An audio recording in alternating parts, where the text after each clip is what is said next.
Alcohol liver cirrhosis in a end stage is a common palliative care diagnosis that comes up from time to time.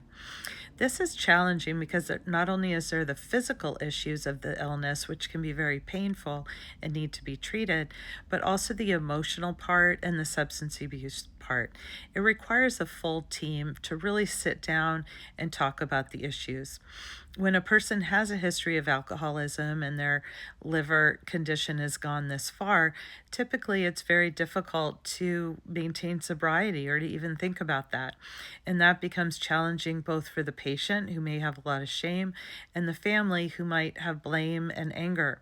And being able to sit down and unpack that a little bit with somebody that's neutral. I have I had a patient that had alcoholism, and he was very far along in his disease, and he didn't want to give up his alcohol. This was important to him.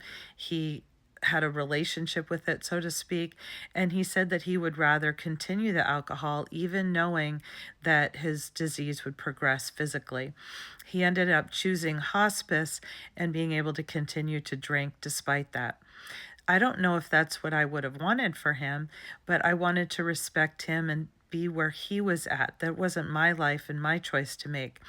What happened for my work was that I was able to sit with him, talk with the family so that they could make peace with it and understand it a little bit better so that when they weren't left with the complicated grief that definitely could have followed.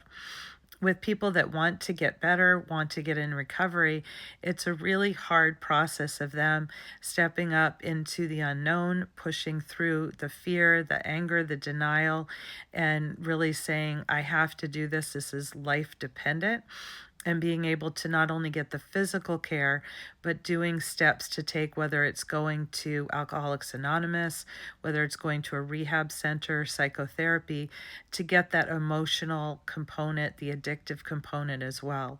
It's a really tough road, and I don't think any of us can judge it unless we are the person in it.